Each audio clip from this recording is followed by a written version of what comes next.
guys, and welcome to another episode of Money Code Live, priming you for success in the current climate. So yeah, another change location again today. We are driving. I'm just amazed you remembered that speech. I know, because it's so important. I remember it. Okay, so what are we talking about today? What is it that the peoples need to know?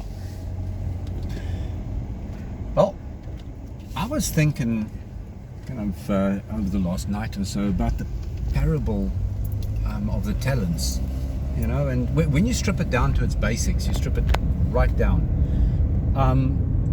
Basically, God gave equal amount initial capital allocation, right, through to three peoples, right, and they did different stuff with it over the period that they had it, and at the end were assessed by the net asset value, right, and the growth. So basically, right? What did you do with the money?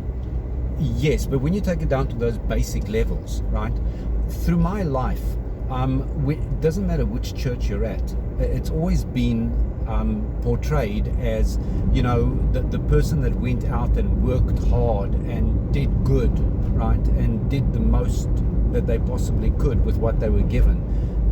Okay. That's the most favorable. But when you look at the most basic terms, right, it's the guy with the best balance sheet at the end that scored big time. But now I'm going to say, I'm going to put that caveat on. It's not he with the most wealth. No, it's whatever not you're using. The person that's got 10 million is going to get in versus the person that's got 5 million kind of a thing. No, right? So I'm just going to say, just clarify that to the guys. The one went and spent what he got, right? God wasn't too pleased, right? The one buried it, right? Sat on what he had and gave the same amount back at the end. It was like, oh, look at me, I'm so wonderful, I didn't lose anything. And throughout his entire life, he worked hard, right? He did what he was supposed to, and guess what? He didn't really score anything, right? But when you use what you're given to grow and to develop and to make it into more and into more substantial and into better, right? Then you can actually say that you've accomplished something. Yeah. Right? You've made a difference. Then you've made a difference, right? And I used, while we were talking earlier on, the example of the avocados. You got yourself a tray of avocados. You eat it out, right? Bang, hey, we had a feast for a week. Wonderful. And after that, you throw them away, right? The second person takes those 24 seeds, germinates them, pops a bunch of trees down in the ground, and 10 years later is feeding his entire community. Now there's a significant difference between the two. Yeah. No? There definitely is. And also just in general side, one is just wasteful. It's like, I've got money and it's gone before you even know what the hell to do with it. So I think the lesson is also it's more the lesson is be smart with money. Okay, we're cutting this video short. I just switched off the engine. We need to put it's hot. Guys, it's, you don't even want to know how hot it is. Let's get this aircon going again. We've got to let the aircon run a little bit. Alrighty. So I would say that is more the basis of this. It's like, what are you going to do with your money that's going to get you the most mileage, leverage, most impact, most growth?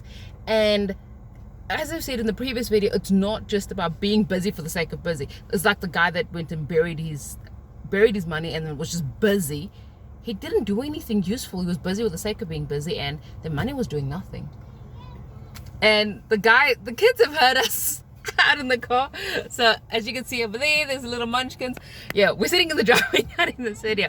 So let's just sum it up for everybody. Let's just sum it up. What's the take home? This, because we're cutting it quickly. What is the take home from this? Grow. Always look at growing, right? You sit down, do your assessments, figure out how I can grow from this position, right? If you are working for a salary and you've got an extra $100 left at the end of the month, right? You can either go out, eat out one evening and piss it out, right? Or you can figure out how to grow it. Right now in this environment, I would say buy $100 worth of Ethereum, right? Every month. By the end of the year, you'll be pretty happy with the growth. But the point is, right, sit down, figure out how to grow from where you are. And I'm just gonna add this, like, guys, we're not a financial advisors. We, as I said in this video, in the beginning, we're telling you what we're doing, what we're seeing, what works in this current climate. So take what we say, take what works for you, and then do your own research. Don't just take our word for it. Do your own research. Go and read the Bible and see where it says it in the Bible. Go in, if it's on crypto, go and do your own research, okay?